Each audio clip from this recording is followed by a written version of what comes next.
Hola, Dios te bendiga, que la gracia y el amor de Dios esté sobre tu vida, que el poder de Dios esté tocando tu vida, llenándote de gozo, de fortaleza, de paz.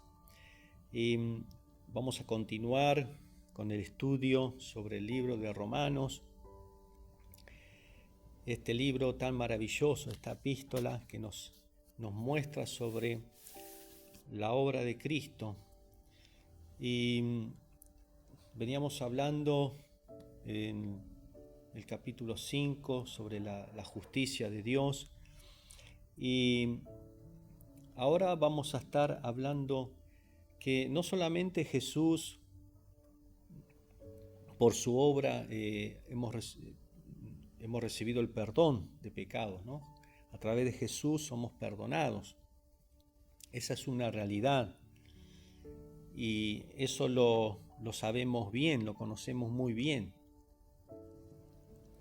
Pero acá, en el capítulo 6, no solamente nos habla de que recibimos perdón de pecados, sino también la obra de Cristo nos ayuda a vivir la vida cristiana, que a veces no se lo ve de esa manera. En los primeros capítulos vimos cómo la sangre de Cristo nos perdona, nos justifica, nos reconcilia con Dios. Pero eso no termina ahí. Hay una diferencia entre los primeros capítulos y el capítulo 6. Los primeros hablan sobre los pecados, sobre nuestras acciones. Habla del pecado como verbo, pecados, con S, los pecados. Somos perdonados de nuestros pecados, como una acción de lo que hacemos, de lo que hemos cometido. En cambio, en el capítulo 6 habla de pecado en singular, lo muestra como un sustantivo, dándole personalidad, como un amo o como una cárcel. Dice capítulo 6, versículo 1 y 2, ¿qué pues diremos? ¿Perseveraremos en el pecado para que la gracia abunde? En ninguna manera, porque los que hemos sido muertos al pecado, ¿cómo viviremos aún en él? Vieron que habla de pecado. ¿Cómo vamos a perseverar en el pecado? Es decir que acá el pecado tiene personalidad. Se muestra como un amo que nos cautiva, que nos tiene cautivos, encarcelados. Y Pablo dice, ¿cómo vamos a vivir aún en el pecado si Jesús nos hizo libres? Es decir que acá lo que nos está mostrando es la liberación del pecado. La naturaleza pecaminosa está en nosotros como un amo que nos domina, que nos tiene cautivos. Somos dominados por el cual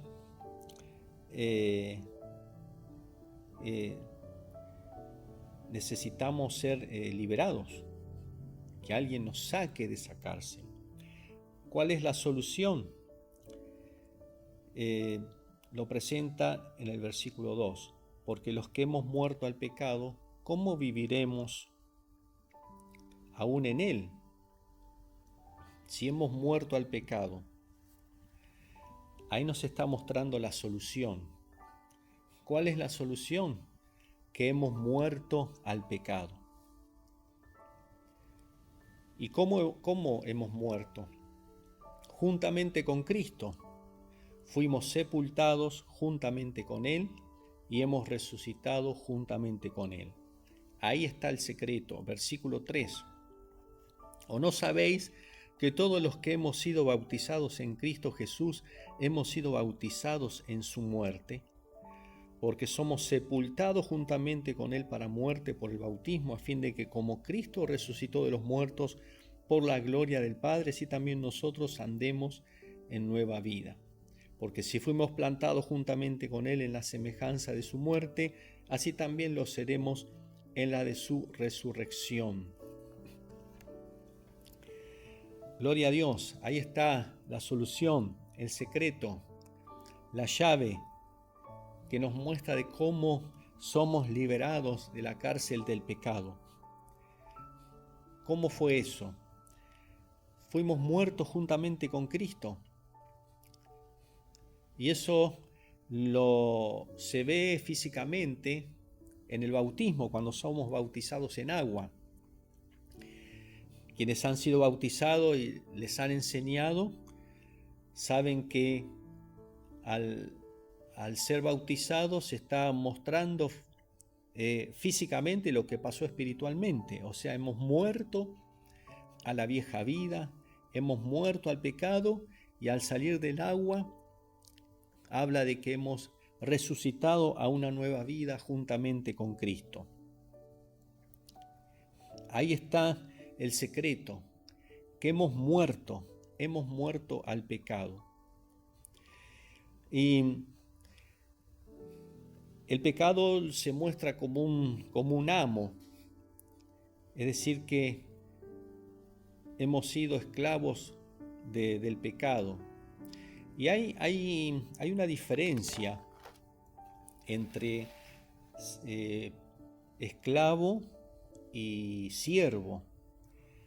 La palabra esclavo en el griego es doulos, que tiene un sentido muy profundo y que es muy diferente a lo que se cree, porque en ese tiempo el ser esclavo no era visto como algo malo.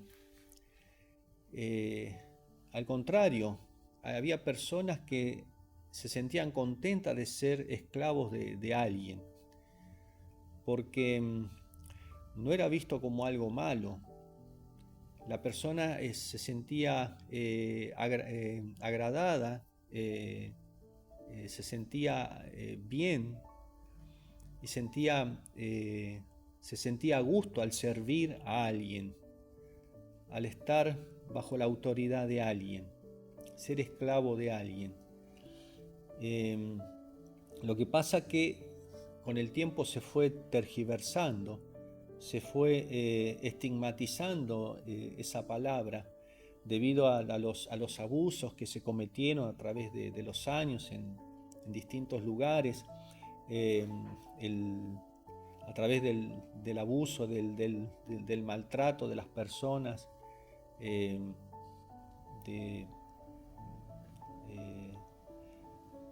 ponerlas en prisiones, en cadenas, tratarlas mal.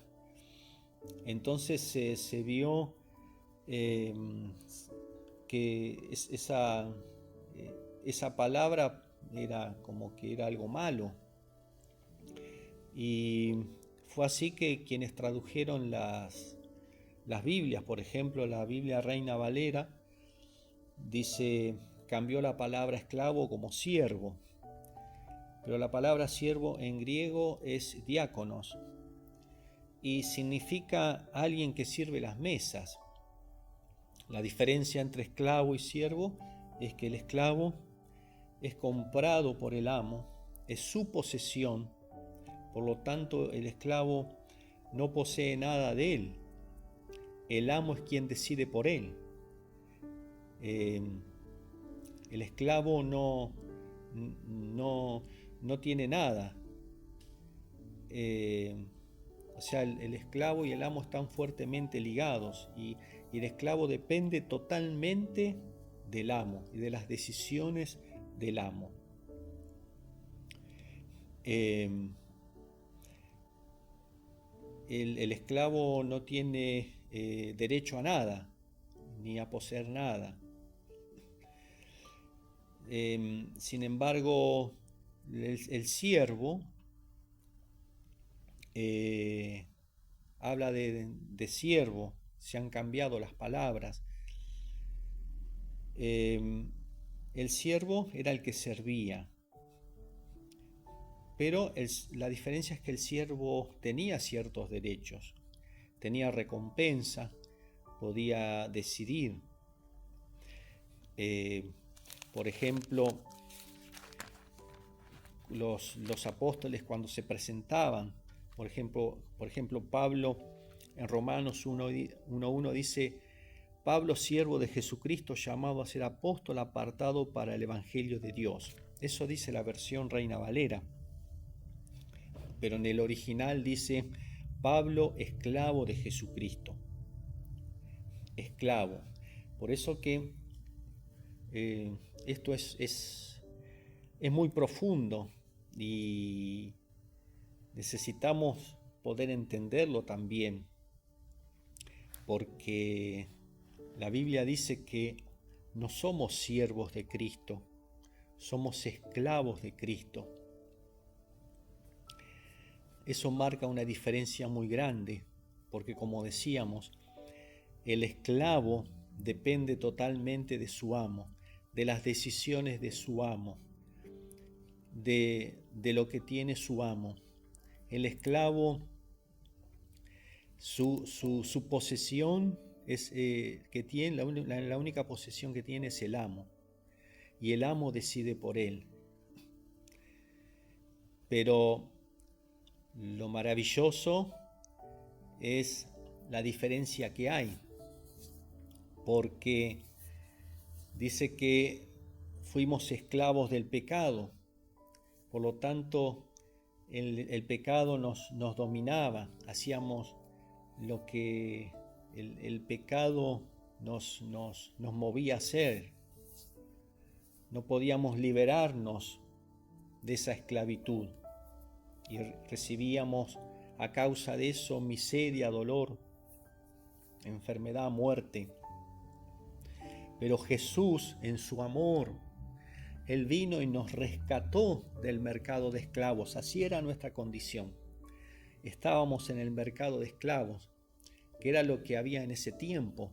Había un mercado donde se vendían los esclavos y alguien lo compraba. Jesús vino a rescatarnos, pagó el precio para comprarnos y liberarnos del pecado. Y ahora somos libres de este amo malvado que nos dominaba, que hacíamos la voluntad del pecado, cautivos, lejos de Dios. Pero Jesús nos compró. Dice capítulo 6, versículo 20: porque cuando erais esclavos del pecado, erais libres acerca de la justicia. Pero ¿qué fruto tenías de aquellas cosas de las cuales ahora os avergonzáis? Porque el fin de ellas es muerte. Mas ahora que habéis sido libertados del pecado y hechos siervos de Dios, tenéis por vuestro fruto la santificación y como fin la vida eterna. Porque la paga del pecado es muerte, mas la dádiva de Dios es vida eterna en Cristo Jesús, Señor nuestro. Y bueno, acá tenemos que cambiarle la palabra, donde dice, habéis sido hechos siervos de Dios, es decir, esclavos de Dios. Hemos sido esclavos de Dios, libertados del pecado, de la esclavitud del pecado, de la cárcel del pecado. Y dice, tenéis por vuestro fruto la santificación. O sea que como resultado de haber sido liberados del pecado, como fruto, como resultado, tenemos la santificación. Tiene que pasar eso. No es que no está diciendo, bueno, ahora que son libres del pecado, tienen que esforzarse para ser santos. No, el sentido no es ese. Acá lo que nos está diciendo es que como consecuencia de haber sido libertados del pecado, gracias a lo que Cristo hizo, gracias a que hemos muerto al pecado y hemos resucitado juntamente con Cristo, entonces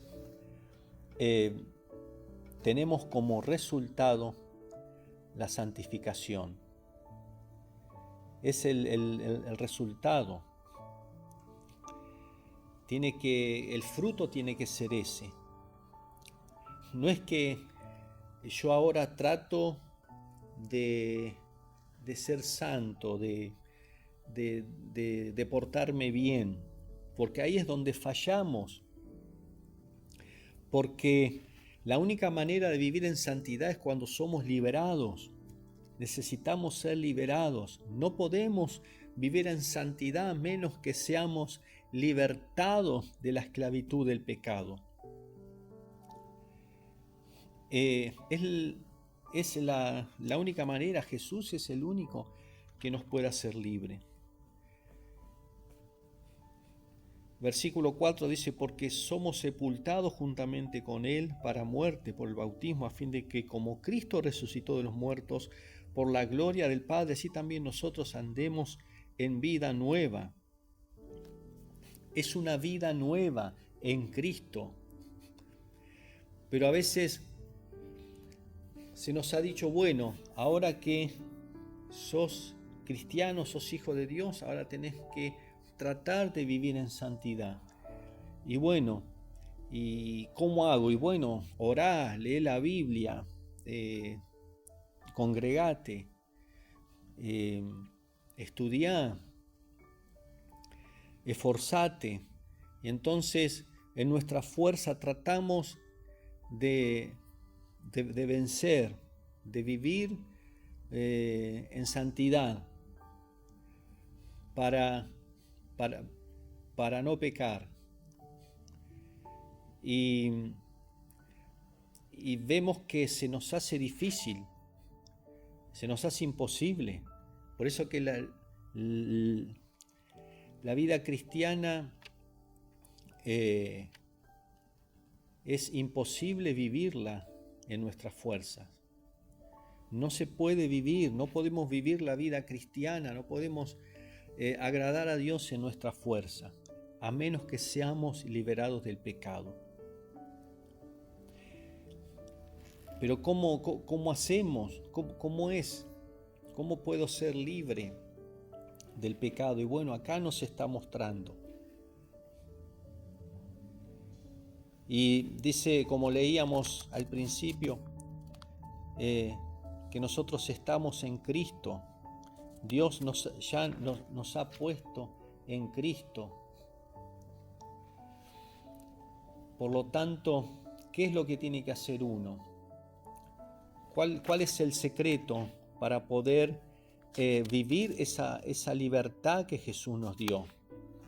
Y eso lo vemos también en el capítulo 6, versículo 11, dice, así también vosotros consideraos muertos al pecado, pero vivos para Dios en Cristo Jesús, Señor nuestro. No reine pues el pecado en vuestro cuerpo mortal, de modo que lo obedezcáis en sus concupiscencias, ni tampoco presentéis vuestros miembros al pecado como instrumentos de iniquidad, sino presentaos vosotros mismos a Dios como vivos de entre los muertos y vuestros miembros a Dios como instrumento de justicia. Porque el pecado no se enseñoreará de vosotros, pues no estáis bajo la ley, sino bajo la gracia. Dice así, también vosotros consideraos muertos al pecado. Eso es lo que uno tiene que hacer. ¿Qué tengo que hacer yo? Considerar que estoy muerto, que ya no vivo yo, que Cristo vive en mí. Dice, consideraos muertos al pecado. Esta es una realidad. Lo creamos o no, lo aceptemos o no, es así, es una realidad. Es lo que siempre venimos diciendo, es la obra de Cristo, es lo que Jesús hizo. Dice que hemos muerto con Cristo, hemos sido sepultados juntamente con Cristo y hemos resucitado a una vida nueva. El verso 22 dice, mas ahora que habéis sido libertados del pecado y hechos siervos de Dios, tenéis por vuestro fruto la santificación.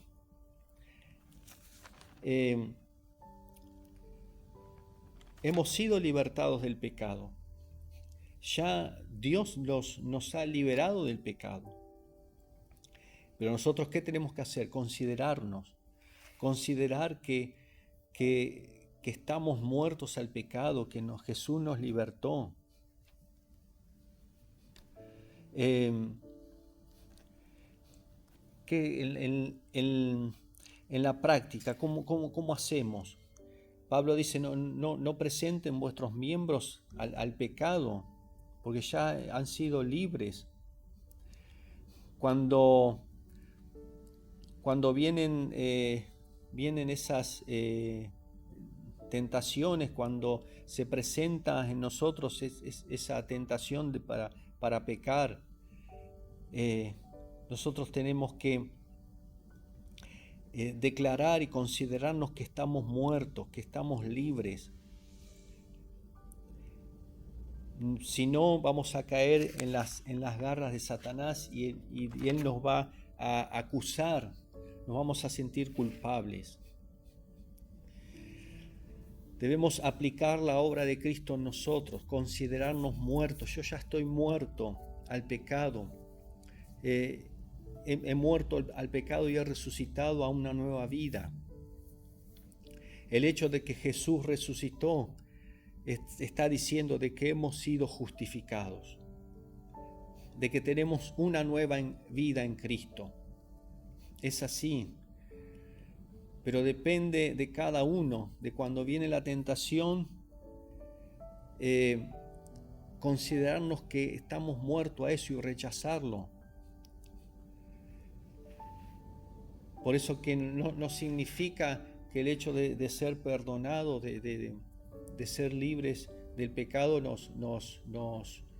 tenemos libertad para pecar. No, al contrario, como leíamos, el hecho de ser justificado tenemos como fruto, como resultado, la santificación. Es la obra de Dios. Cuando nosotros nos paramos firmes y decimos, no, yo he sido libre del pecado. Ya ahora Cristo vive en mí. He muerto con Cristo y he resucitado a una nueva vida en Cristo. Tengo una nueva vida, una vida nueva en Cristo Jesús. Soy la justicia de Dios en Cristo. Cristo es mi justicia, mi santificación. Cuando nos paramos con fe en esa realidad, entonces ahí experimentamos la libertad de Dios, la libertad de Cristo. Pablo dice, considérense muertos al pecado, pero vivos para Dios. Eso es algo que no lo va a hacer Dios, porque Dios ya lo hizo todo. No podemos estar esperando que Dios nos libere, porque Él ya lo hizo. Nosotros tenemos que aplicar esa obra en nosotros. Estamos muertos al pecado. Y no importa cuál sea, no importa cuál sea la tentación que viene a nuestra vida, tenemos la autoridad para vencer todo pecado. Pero depende de nosotros. Depende que nos consideremos muertos al pecado y vivos para Dios. Es una lucha constante, porque el enemigo va a poner pensamientos, constantemente va a poner trampas, nos va a querer hacer caer. Pero depende de nosotros que creamos en esta palabra, creamos en esta realidad, porque es algo real. Esta es nuestra realidad. No es nuestra realidad que estemos viviendo en pecado, esclavos del pecado, y que no podamos salir, que digamos, no, estoy en esta situación, no puedo salir, vuelvo a caer en lo mismo, no puedo salir. No, Jesús nos hizo libres. Es una realidad. Jesús pagó el precio. Hemos muerto con Cristo, hemos resucitado con Él. Dice que las cosas viejas pasaron, todas son hechas nuevas, pero depende de cada uno de nosotros aplicarlo a nuestra vida. Él nos hizo libres del amo del pecado. En su amor Él vino a rescatarnos.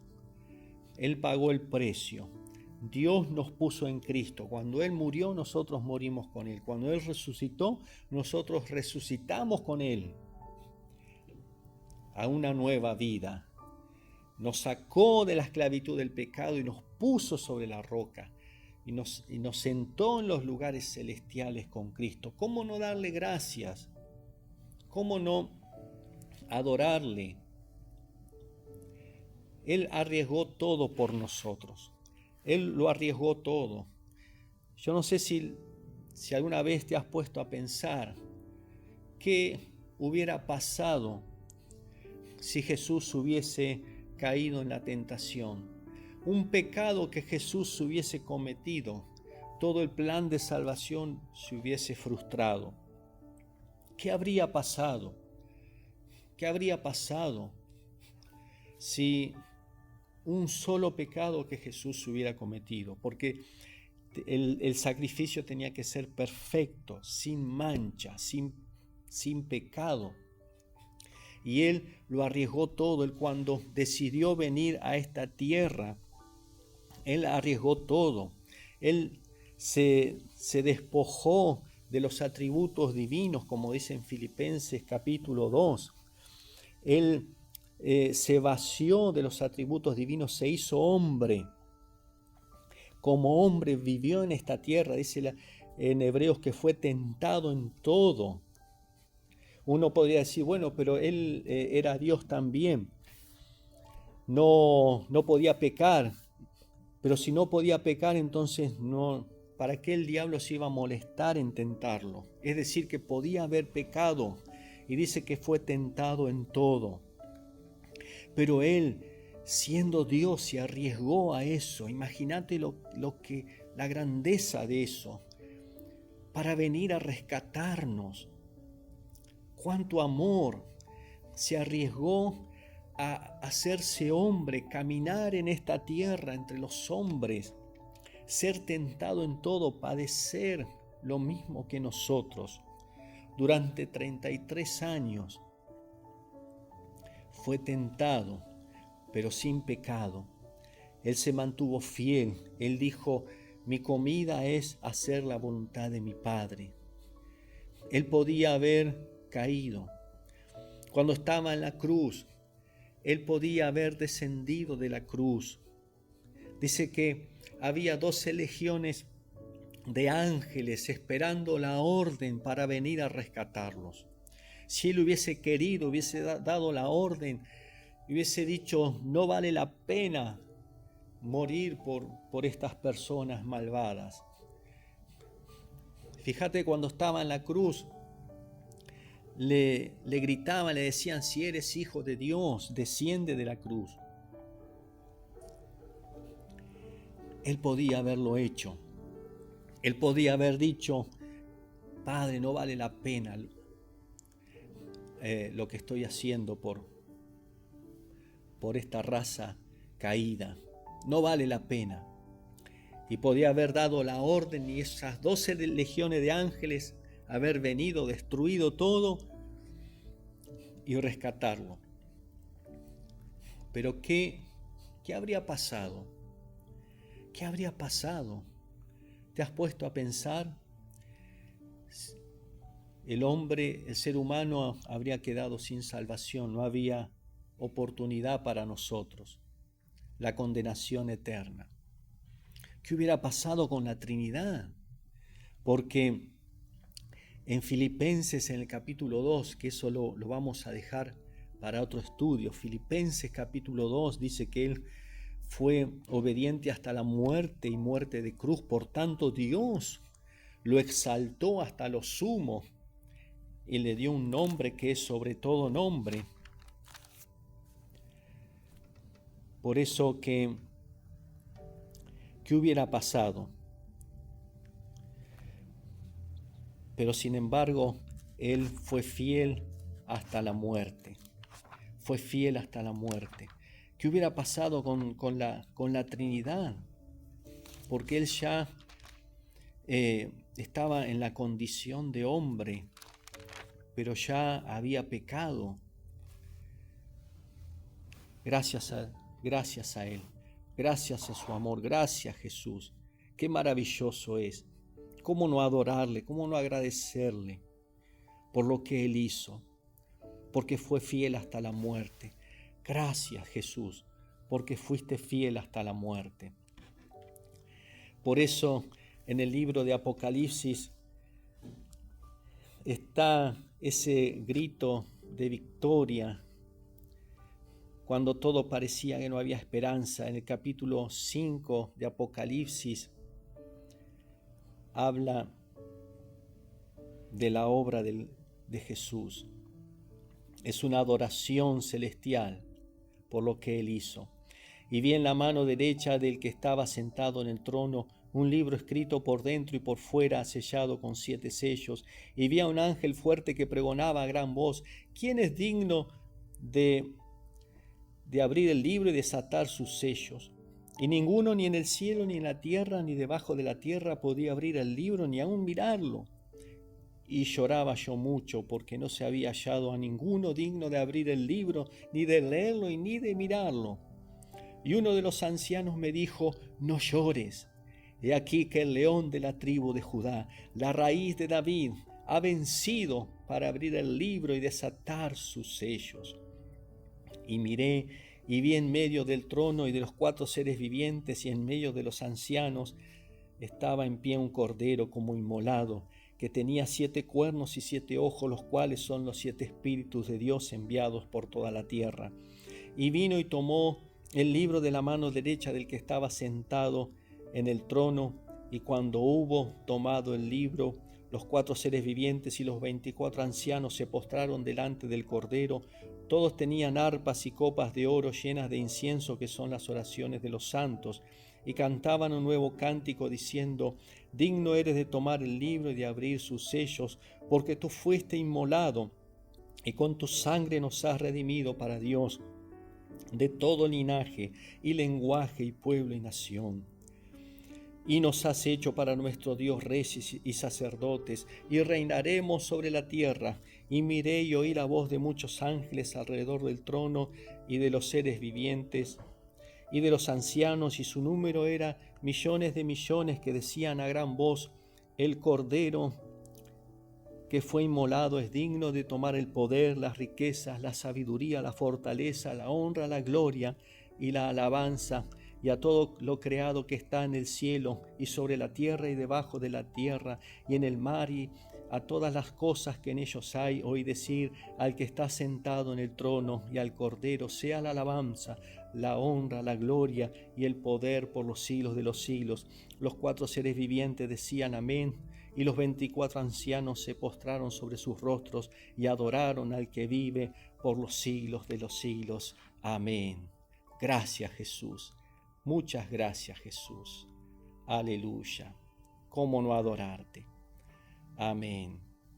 Dios te bendiga y será hasta el próximo audio.